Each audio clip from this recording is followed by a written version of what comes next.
I am a massive Survivor dweeb. Let's just get that out of the way right now. I say that defensively because what you're about to watch in this video is one boy's culmination of a lot of time spent watching a TV show and then going on the internet to watch and read more about the show, and then joining communities of like-minded individuals to talk and joke about the show, and then watching other shows similar to this show. What's Big Brother? And then hearing about controversies around the show, followed soon by rumors and conspiracies, and then the next thing you know, you're lost in the dark at 3 in the morning reading about a failed reality show helmed by Boston Rob that potentially turned into a horror story where the entire cast was massacred and now there's a movie about it? What?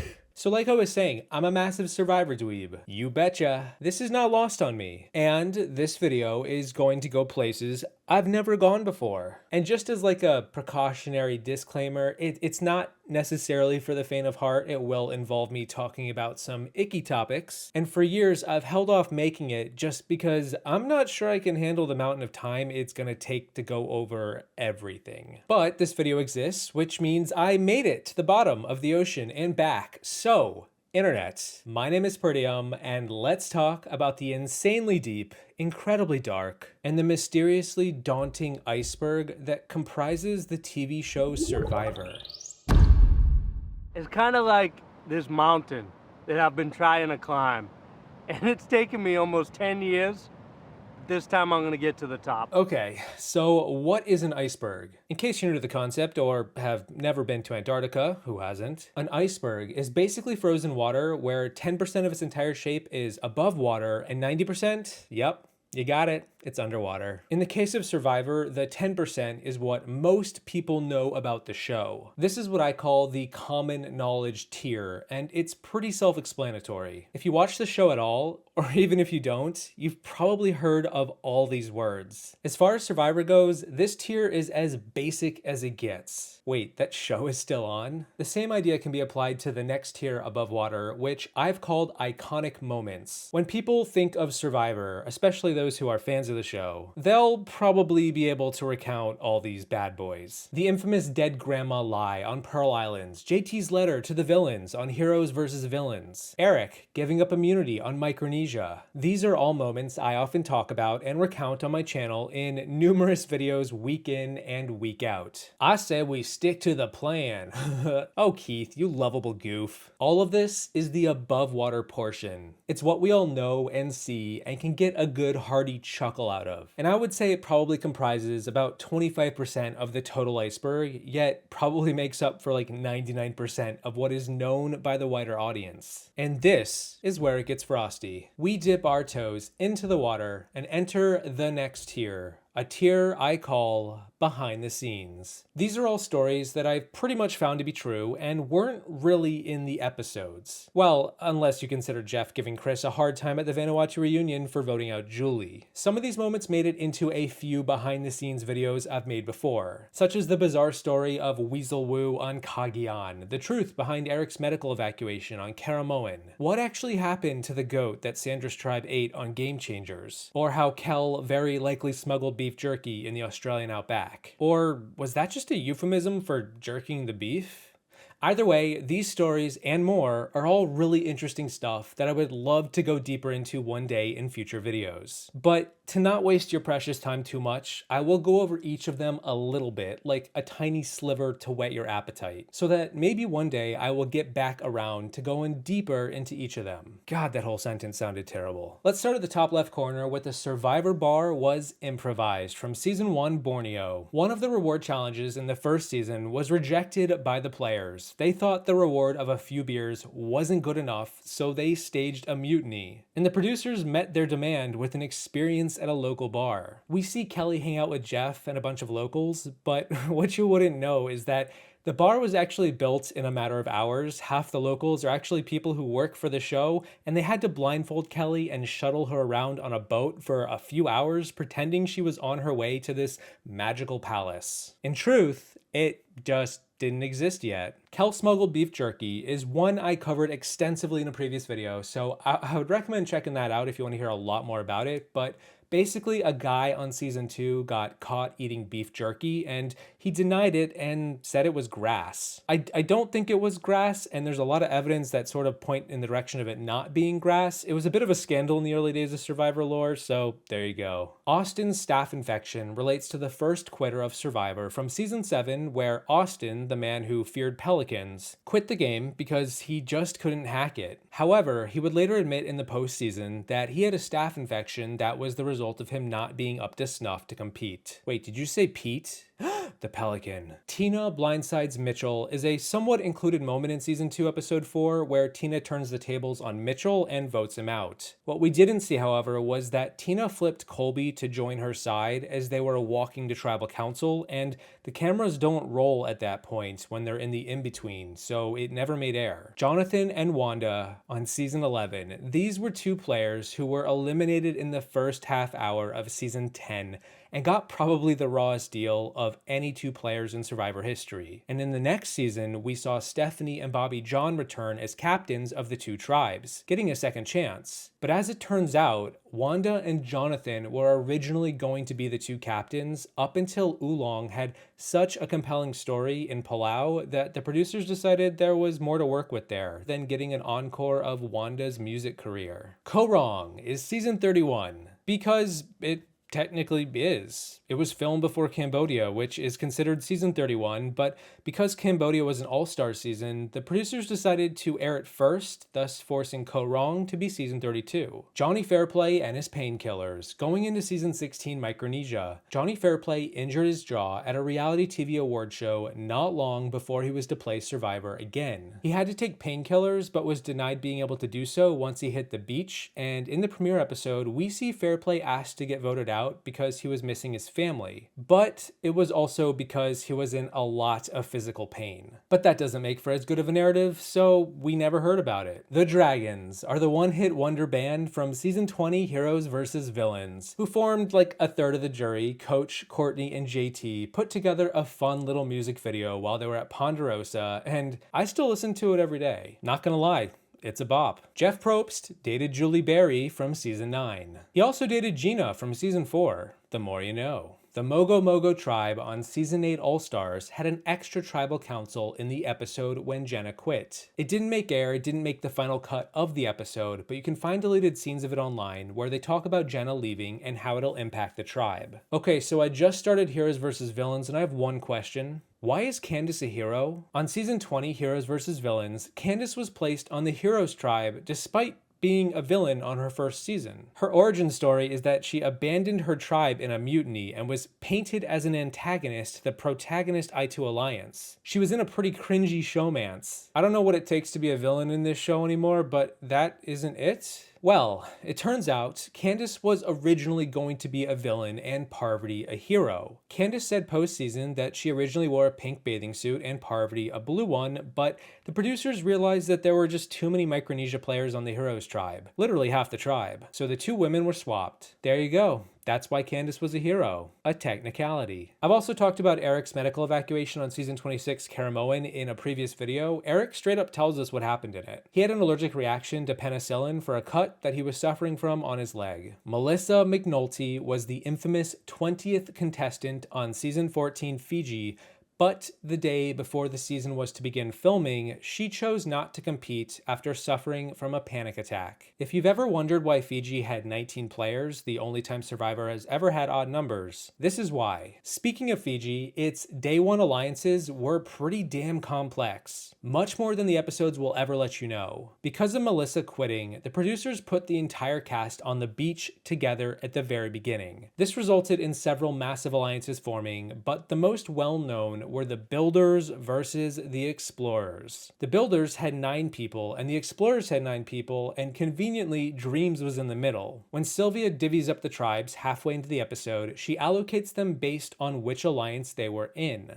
falsely believing she was able to pick her tribe at the end of this. But she wasn't able to do that, and she wound up in the tribe that she didn't really want to be on. I've also talked about Parvati's exile idol that she found at the final 5 of season 16. Parvati's talked about this extensively over the years, basically right after the season ended, but she found an idol on Exile Island and decided not to keep it. And she won the season anyway. Good for her. I've also talked about Weasel Wu. On season 28, Wu was caught going through a production camp, drinking their water, and eating their food. While everyone else was miserable due to the bad weather, Wu was pretty chipper. He gained the nickname Weasel Wu for his rule-breaking escapades and lost a bit of respect amongst the Brawn tribe. The Edge drama relates to season 40 Winners at War. There are a lot of post-season deep dive interviews out there about the voted out winners having a good amount of drama unfold. If you just watched the episodes all innocently and bright-eyed and bushy-tailed, you'd just see them running around finding fire tokens and Mario Party stars. But it turns out the underbelly of it all was that there were divisions forming between the winners, particularly focused on Natalie berating Yule with an old versus new school rivalry forming. It's a lot to unpack as it shatters my naive little illusion of the cast being a big happy family, and that makes me sad. Also,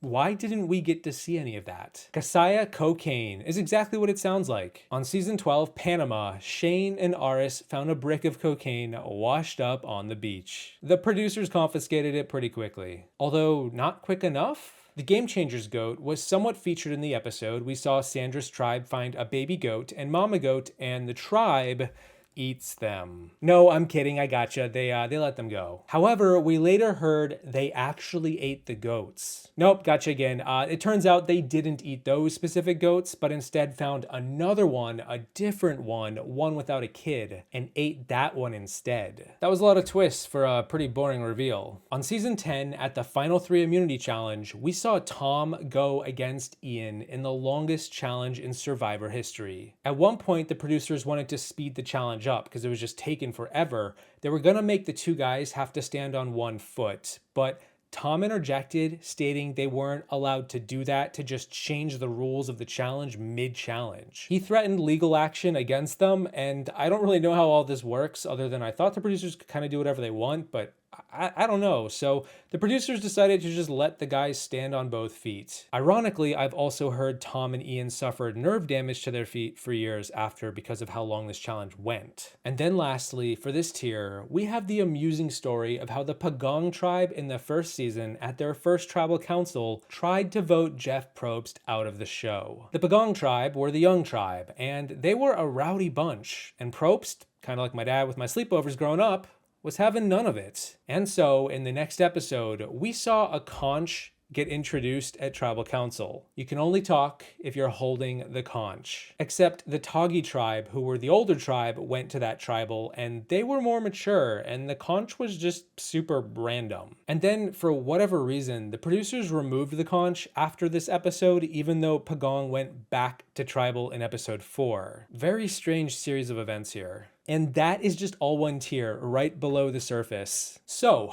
if we move on to the next tier, I call this one the Inside Jokes tier. At this point in our downward Survivor journey, we're now venturing into the middle of the iceberg where we've gone online, perhaps terminally so if we're lucky, and are finding jokes that are contained within the communities. For example, the Robbed Goddess joke originates from an old Survivor website called Survivor Sucks. We Survivor fans sometimes are our own worst enemy. There's a couple of periods in the words because these words were used so often on the message boards that censors were put in place to block them out. So, periods broke up the words to bypass the censors. Purple Kelly refers to Kelly Shin from season 21 Nicaragua. She went by Purple Kelly because there were 2 Kellys on the season and this one had purple in her hair. She was known for being the least visible player in Survivor history, and so whenever a player is incredibly invisible on a season, many fans will refer to them as Purple, Purple Dave, Purple Jimmy, Purple Nurple, in honor of Kelly. There's even an editorial joke on the season that Kelly's in on a reward trip on a volcano about how little Kelly talks on the show. It goes to show that the editors have the ultimate say, and if they want, they can completely edit you out of a season. Stacy's rant is hilarious. From season 23, Stacy is on Redemption Island and goes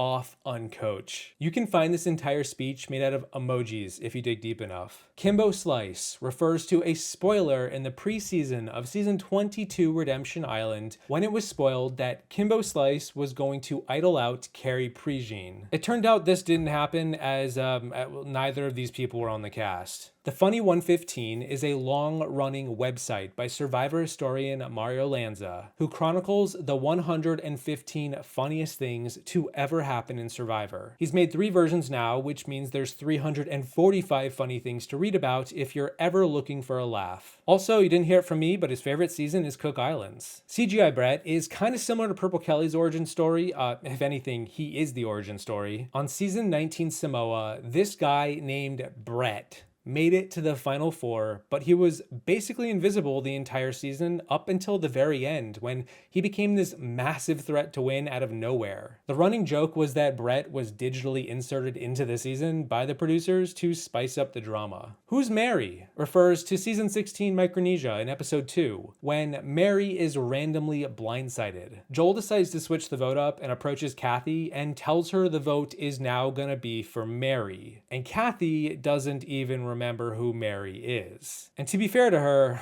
neither does the audience. Grocery Store Carter is a weird one. It's a running meme about Carter from season 25 Philippines, where someone met him after the season at a grocery store and, well, he was incredibly rude, just a total jerk. But the kicker is that it's not actually a true story, but the thought of Carter Williams getting a meme is just kind of funny in and of itself. Maddie's grin refers to the quick moment in season 17 Gabon where Maddie finds out Marcus was voted out in the previous episode. Maddie has this massive shit-eating grin and it's made the rounds on the internet and it's just a recognizable gif. Suri gets voted out is a joke about season 34 Game Changers when Suri was removed from the game by default because 3 idols were played and nobody could receive any votes but her. So whenever someone asks a hypothetical what if question about any season of Survivor, many times the answer is just simply Suri gets voted out. We see Yul right here. Yup,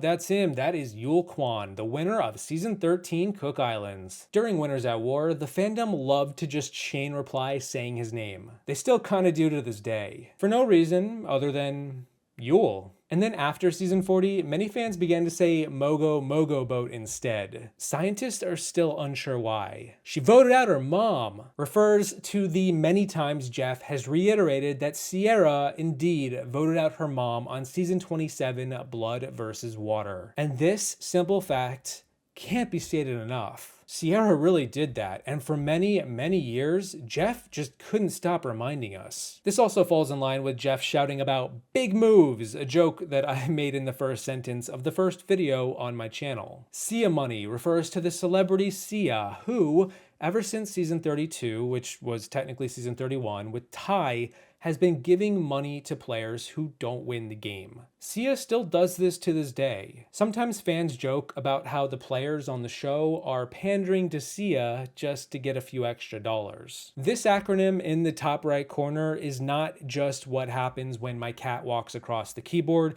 it also stands for fan favorite, game changer, Sierra Dawn Thomas Anglem. Because kind of like when Candace was cast as a hero, many fans couldn't figure out why Sierra was considered a game changer on season 34 Game Changers. And then she married Joe Anglem, so the A was added postseason. Bishelle is Michelle, the winner of season 32 or 31. Except she's now bisexual. Because there was a spoiler before Winners at War aired that said Michelle would come out as bisexual on the season. They were wrong.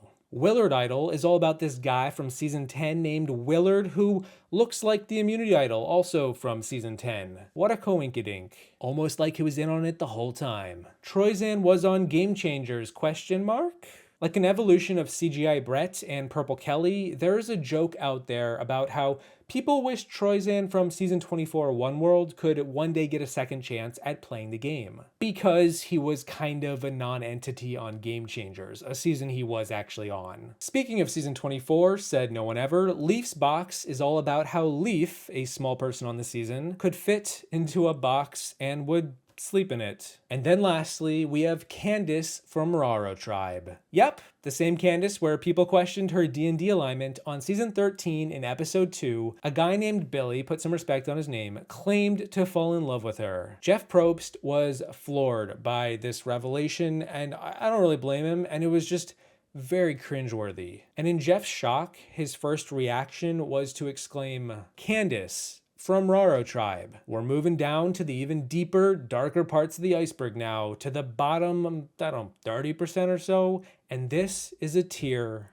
I call Deep Pulls, because it's deep and you will never find a more wretched hive of scum and villainy than in this tier. It's actually mostly just obscure references or appearances from players in other shows and media. Survivor is often used as like a springboard to F-list stardom. It's been like that since season 1 and it still kind of happens today. And we've seen a lot of players have roles in other shows and films. Wyatt Nash is Matt Elrod's Hollywood name. Russell Hantz had his own show at one point. White Lotus, never heard of it. Actually, Alec, Kara, and Angelina from season 37 all have appearances in season 1 and 2 of White Lotus because it's written and directed by Mike White himself, the guy who wrote the Emoji Movie. Most of these words are pretty self-explanatory and you won't really need me to talk about them. You can just sort of do a quick Google search if you care. But now you know that Penner was on Seinfeld and also Arrested Development, that Colby was on Curb Your Enthusiasm, Parvati and Amanda were in the hit movie Into the Blue 2, and Rupert was a reward on Israel's version of Survivor. And you know, speaking of that, we also have other versions of Survivor here, such as the international ones like Australian Survivor, Survivor South Africa, and College Survivor, where college students host their own games on campus. There are the ORGs, or the orgs, which stands for online reality games, basically online versions of Survivor that you can play from the comfort of your own couch, like the inverse of Surrey. We also have Edgic, which is a combination of the words editing and logic, which is a community of fans who study the editing of each episode to try to find the winner of the season. We have the aforementioned Sucks, which stands for SurvivorSucks.com, one of the first websites and message boards dedicated to talking about the show way back in the early 2000s. It's actually still around today. We have RHAP and Podcasts, which refers to Rob Has a Podcast, a massive network of fans who podcast about the show each week, helmed by former player Rob Sesternino from season 6 and 8. Wow, that sounds pretty cool. I hope I get to meet those people one day. There are also a lot of other podcasts too, such as Survivor NSFW, hosted by Johnny Fairplay, the Survivor Specialist with Phil and Alexa, the Drop Your Buffs podcast, Tyson's podcast at The Ringer, and even Jeff Probst's own podcast called On Fire that he recently started at the beginning of season 44. And then I got pretty vain and included myself and the entire Survivor YouTube community. What's up, everyone? Represent. But let's be honest, fans make YouTube videos about Survivor. They garner upwards of millions of views as they hang 10 and surf the algorithm. It's only been a thing for 5 or 6 years as of this video, but hey, you know what? If you're listening to me talk to you right now, if I'm in your ears right this second, you're currently in the deep end of the Survivor community and now 5 tiers down the iceberg. And before we get any deeper, don't forget to like the video and subscribe to my channel. Hey, every little bit helps. So now we're in the weird, icky spot of the iceberg. It's essentially the bottom tip, as we can see in the picture, and it's a tier I call controversy and scandals. And kind of like when I give my cat a bath, it's not pretty. I'm guessing the producers would rather I stop talking at this point, as it's the tier most likely to get my video demonetized, if not outright blocked. But I think it's worth saying, CBS, I'm not out to get anyone. I'm just having fun. Pull up a chair, have a Mentos, take it easy, have a diet ginger ale. The past is in the past, and we're better people now than we were yesterday, or until the next controversy. Hatch's taxes refer to season 1 winner Richard Hatch not paying his taxes on his winnings. There was this long legal battle that had him go behind bars, and the man himself has uploaded videos on his own YouTube channel talking about it. This moment gained a lot of press at the time, given how popular the first few seasons were in the country. Ted and Gandia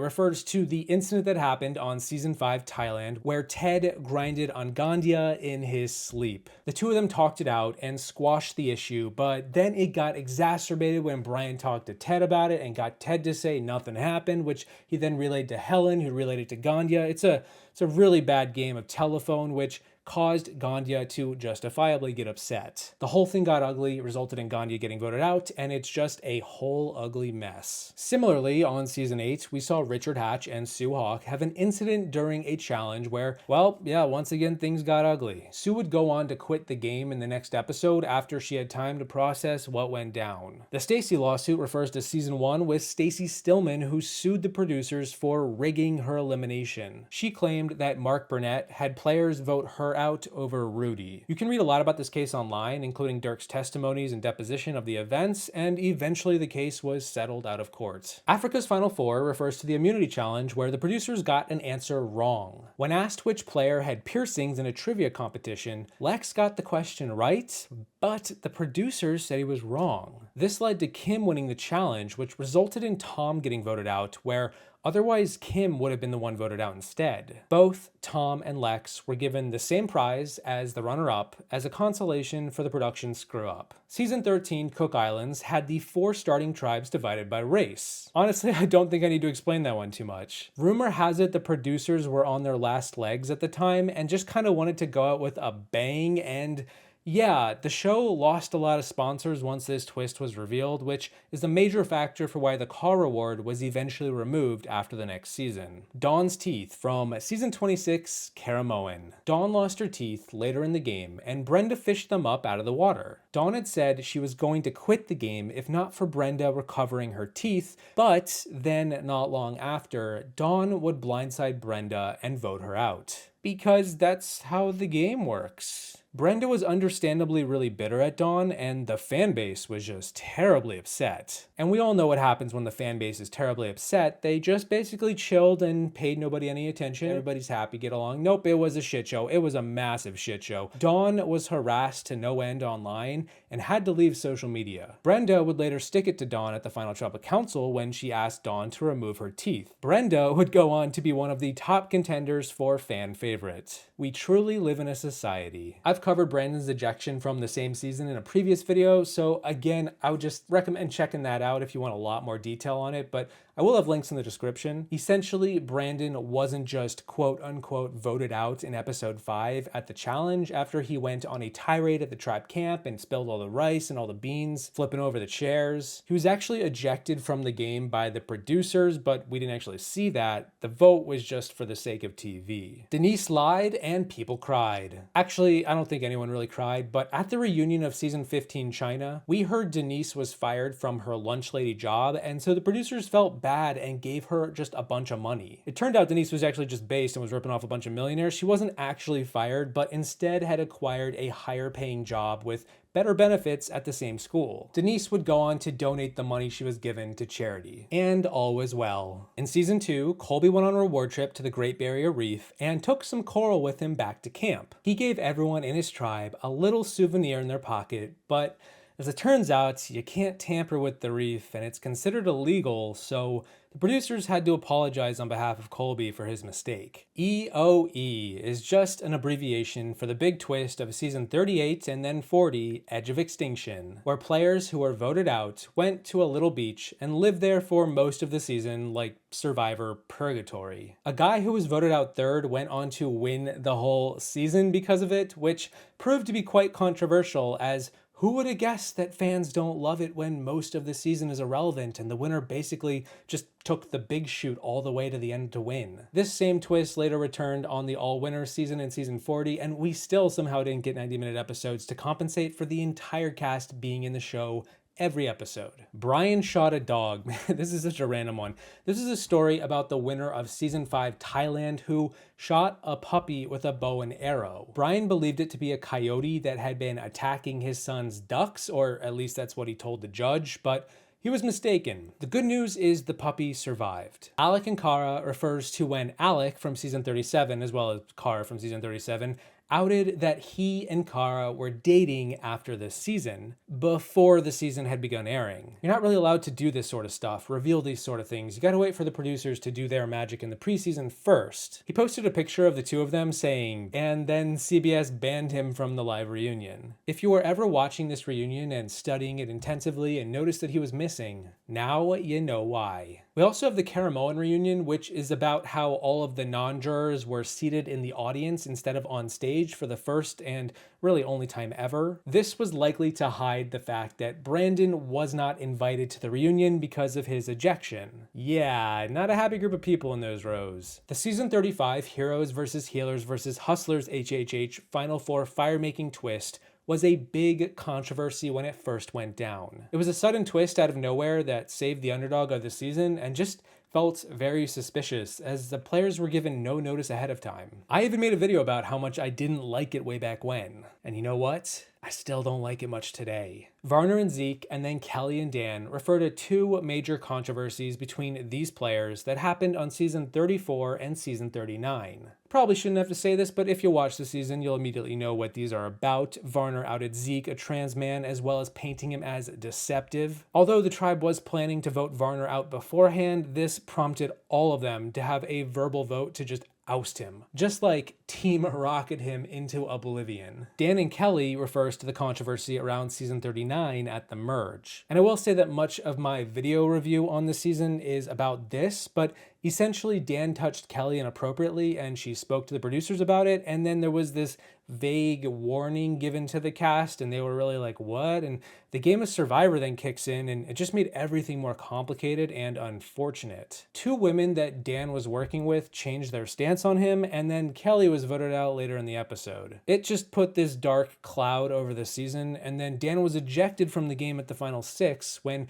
an off-camera incident happened where he touched a producer as they were leaving a challenge and getting off or on a boat. And then lastly, we have Gabon Uncensored and Censored. Uncensored refers to how one player's nether regions were exposed in the middle of a challenge by accident as he was running down a hill. The editors forgot to blur it, and it made live TV. The censored version is how, according to several players after the season, Bob was inappropriate toward them during the game. Also, apparently Kenny was pretty shitty towards Charlie, but none of it was shown. Whew, and we're still alive. We're still here. It's incredibly dark, and do you smell that? The world is burning around us as our favorite show isn't so perfect anymore, but that's okay. Because it's now so dark beneath the iceberg, we can't even tell which way is up anymore. We're starting to hallucinate and see visions, and that's exactly why I call this tier conspiracy theories and rumors. Because that's what these all are. Jervis Won Borneo is about the alleged spoiler that he won the first season because people dug into the source code of the Survivor website back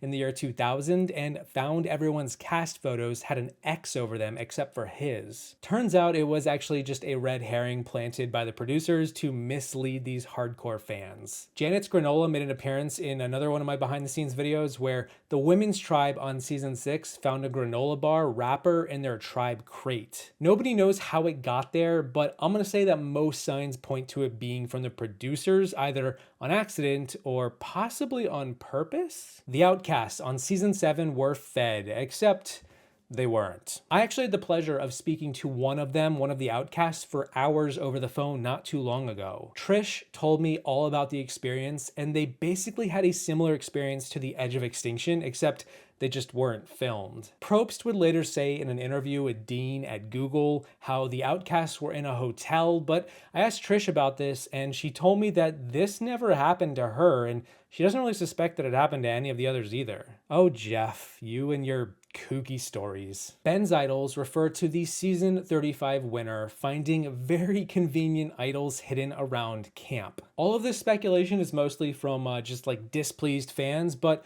it is quite peculiar how the same guy kept finding idol after idol. I've also heard a rumor that the first idol he found is the most suspicious. The season 6 fire that hit the tribe in the Amazon is sometimes speculated to be caused by the producers themselves. They wanted some drama. The granola bar just wasn't enough, wasn't it? And even though the players weren't around at the camp when it lit on fire, it should be said Butch did collect a lot of firewood, so... Meanwhile, we also had Christy's jury vote be up for debate on the same season. Basically, Christy voted for Jenna to win the game, but all season she was not a fan of hers at all. She seemed like she didn't want Jenna to win whatsoever, yet still voted for her in the end. Some fans would speculate that Christy actually just misunderstood that you were voting for the winner when Christy perhaps was attempting to vote out Jenna instead of crowning her the sole survivor. Omer Andrea refers to the season 42 Ponderosa drama that was revealed post-season in an interview with RHAP. Omer disclosed some unpleasant stories of his time at Ponderosa, and then not long after this, the video was trimmed down to remove that segment of the interview. And that's about all I'm going to say about that, before any charges get pressed against me. The bottle twist of season 13 is a highly speculated moment where one tribe lost a challenge and was forced to vote out 2 people at tribal council. This had never happened before and has not happened since, at least not one after the other without an immunity challenge in between, and so rumors were abound that the producers were really just screwing over that one tribe because they wanted to even the playing field come the merge. I've heard they wanted the I-2-4 to succeed, and they knew with Ozzy the I-2s would win that challenge pretty easily, which they did. So it was a safe bet to include the bottle. And at worst, if like Ozzy sprains his ankle or whatever and they lose the challenge, well, we've had oolong before, so what's another one? Borneo sandwiches is a pretty ugly rumor about how the producers traded sandwiches in season 1 to Kelly for sexual favors. I don't really have much else to speculate about that. Mike White's THC is about how there was a rumor floating around before the finale of David versus Goliath that Mike had smuggled cannabis onto the season and was taking it throughout. There was also a rumor that he had originally won the season, but then the producers gave the win to Nick after they found out Mike was high. I love fan fiction. Mike White was robbed. Mortgagegate refers to the fiasco behind the scenes of season 21 Nicaragua, where at the final 6, Jane accused Sash of making a deal to pay off her mortgage if she helped him win. None of this has ever been confirmed. I actually talk about it a lot in one of my conspiracy videos, so I would just go over there and check it out. There was speculation that season 14 Fiji's tribe divide was going to be the same as season 13 Cook Islands, dividing everyone by race. Some fans noticed how the cast of Fiji was very racially diverse and could be divided up the same way, but then once Melissa quit the day before filming began, the entire thing just kind of fell apart. And because it's in the conspiracy theory section and rumors, I would just take it as that. Just a rumor. The season 16 Micronesia camp raid involved James, Alexis, and Eric stumbling upon a production camp and eating some of their food. Also covered this one in my conspiracy video. Gabon's merge is just this funny little ditty. Basically, we saw a weird second swap occur for one episode at the final 10, normally used as the merge episode, but instead had 2 new tribes of 5. What is this, the new era? It seemed odd and out of place, and then when you look at the immunity challenge and realize this would have been a perfect individual challenge, it makes some wonder if this was supposed to be the actual merge, but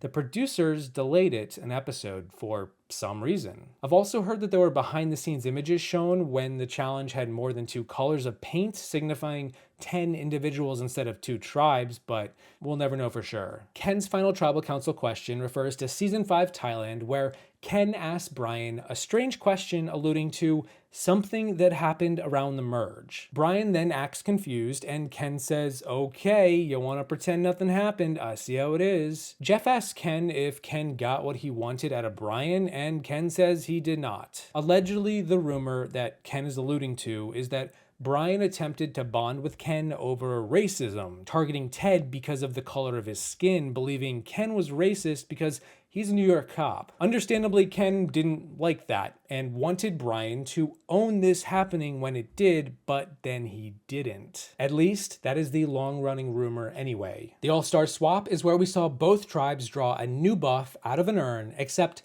when all was said and done, the 2 tribes were exactly the same, other than Amber switching over to the other tribe. Rumor on the beaches is that the producers wanted to split up Amber and Rob and get her possibly voted out to just up the drama at the merge. But then Rob delivered the drama anyway, and Amber went on to win the season. The long line about these players throwing is covered in my conspiracy video, and it is just a lot. It's a lot to talk about. Basically, the conspiracy theory is that all of these players intentionally threw the game to allow Russell to survive in Heroes versus Villains, being promised they would win future seasons. We saw Tyson and Rob go on to win seasons not long after, and then Coach nearly won after Cochran was promised a win at the merge of South Pacific to help Coach win that season. Of course, even in the timeline of this conspiracy, Coach still bungled the job, but Cochran went on to win a season 2. It's a lot, you know, and I don't endorse it at all, but it is kind of funny to think about. Vanuatu's theme is about how season 9 wasn't actually going to be a men versus women season, but turned into one after the intro happened where the native tribe divided the cast for their ceremony. The producers decided to just like, I don't know, go with it for the sake of good TV. It did seem randomly early to pull another men versus women season out after just doing it 3 seasons prior. Lastly, we have the infamous taped season 39 reunion. Normally in the history of Survivor, reunions are held live, but this one happened to be taped ahead of time. Nobody really understood why, but the speculation behind the scenes that I've heard is that most of the cast were upset with how the producers handled the season overall and wanted to speak out about it. They felt like their experience on the show was radically different to what they went through on the island. I've heard they also believe Dan got a raw deal. Several players didn't even go to the reunion out of protest. And if that last bit doesn't roll out the red carpet for the final tier of the iceberg,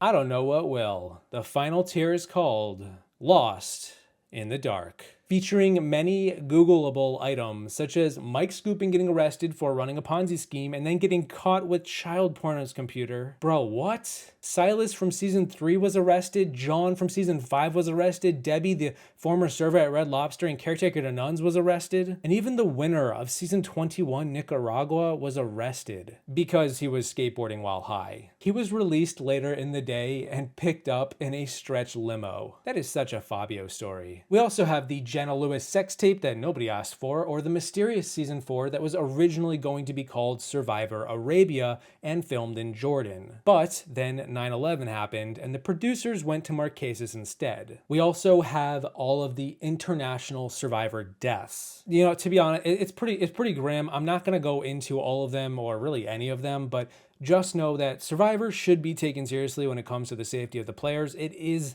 just a TV show after all. This shouldn't be happening. Which then leads to the unfortunate report that a staff member had drowned during season 18 Tocantins before the season began, as well as how a former producer of the show from the older seasons, who was no longer with Survivor when this happened, murdered his wife. So you can kind of see why we're at the very bottom of this iceberg here in the dark. But okay, like that's really heavy stuff. So to end the iceberg on a slightly better note, we have this last item called the Tontine Massacre. Have you ever heard of it? It doesn't sound nice, does it? For those who don't know, back in 2007, Boston Rob tried to launch a new reality show called Tontine. It featured 15 players who had to give up their life possessions, around $750,000 each, to participate to win the ultimate prize of $15 million. The show was billed as some kind of Survivor meets Amazing Race combination, but the pre-production was seemingly muddied with complications. There was video of Rob getting into a fight with a heckler, and then, as quickly as it arrived, the show went dark. It just disappeared off the face of the planet. Until 3 years later, in 2010, when it appeared that a found footage film was in production about this show, about Tontine. It was a film similar to the Blair Witch Project or Paranormal Activity, about how Rob's show turned disastrous and the entire cast somehow perished while it was in the making. It was kind of filling in the blanks of this show's mysterious disappearance, and there was a peculiar marketing campaign online with YouTube videos about casting interviews and the producer of the show being involved in a deposition. There was this weird Facebook page dedicated in memoriam to the cast members who died, with a bunch of seemingly real people grieving in the comments. It was going to be a film about exposing what happened here. It was called the Tontine Massacre. Except it wasn't. Because before I made this video, I had the chance to talk to the director and the producer of the film and get all my questions about this mystery answered. Esna Sands and Dean Zanuck were open books, and it was a really lovely chat. And so, to start, it needs to be said that it was never called the Tontine Massacre. It was just called Tontine. IMDb, whoever you are out there, can you please change the title and be on the right side of history here? I was able to watch the film myself, all 91 glorious minutes of it, and after having spoken to its creators, as it turns out, yeah, it's all fictional.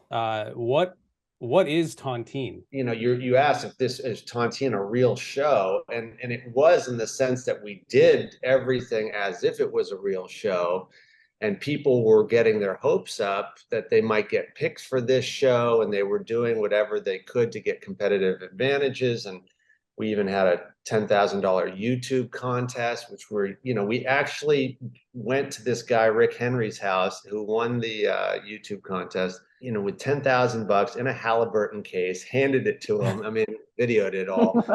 Some of that's in the film. It was all post-production marketing that attempted to mirror how any season of Survivor might start. Open casting calls, on-air promos, advertisements, and media. As the producers said themselves, it took on a life of its own, and the buzz almost generated itself. When all this stuff was coming out and people were standing in lines and half of those people were actually just actors, the film was already shot in early 2007. Boston Rob was the man approached to help establish its credibility because, he had already been on Survivor. Oh yeah, and fun fact, Joe Rogan and Colby Donaldson were also floated around to be the host. And the guy you saw Rob punch behind the scenes, he was an actor in the film, but nobody on the outside knew the difference, and even the news were none the wiser to what was actually going down here. It was all just marketing, an elaborate hoax to drum up interest, and as someone who was just getting into the Survivor world myself at the time, yeah, my interest was piqued. Now, as for the movie, it's kind of like Lord of the Flies with a reality TV Survivor background. What if Survivor had stakes beyond just the money and 15 minutes of fame? What if the players actually had skin in the game? Boston Rob is in the film for the first, half hour or so, doing his best job acting as if the show is actually being made. He's